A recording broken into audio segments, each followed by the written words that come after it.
Hi, முந்தின வீடியோவில் நம்ம வந்து த்ரெட்டை கட் பண்ணல, அதையும் கட் பண்ணியாச்சு. இப்போ நெக்ஸ்ட் ஸ்டிச் ஜிக்ஸாக்.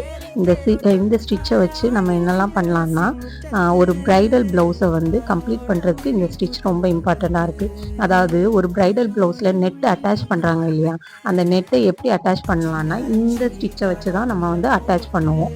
ஓகேயா, இது ரொம்ப சிம்பிள் தான்.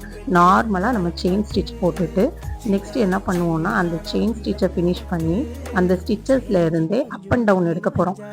ஃபஸ்ட்டு மேலே ஒரு ஸ்டிச் போட்டு அப்புறம் கீழே ஒரு ஸ்டிச் பண்ண போகிறோம். இன்னும் உங்களுக்கு கரெக்டாக புரியலைன்னா பென் வச்சு மார்க் பண்ணியிருக்கேன் பாருங்கள். மேலேயும் கீழேயும் ஒவ்வொரு டாட் பண்ணியிருக்கேன். அந்த டாட்டுக்கு பிரகாரம் நம்ம வந்து ஸ்டிச் பண்ணணும். கீழே அப்புறம் மேலே ஸ்டிச்சிங், அப்புறம் கீழே ஒரு ஸ்டிச், அப்புறம் மேலே ஒரு ஸ்டிச். இதை ஃபுல்லாகவே நீங்கள் வந்து இந்த மாதிரியே ப்ராக்டிஸ் பண்ணிகிட்டே இருங்க. இந்த நார்மல் செயின் ஸ்டிச்சுக்கும் ஜிக்ஸாக்குக்கும் டிஃப்ரெண்ட் இருக்குது பாருங்கள். மேலே நார்மல் ஸ்டிச் இருக்குது, கீழே ஜிக்ஸாக் இருக்குது. ஓகேயா.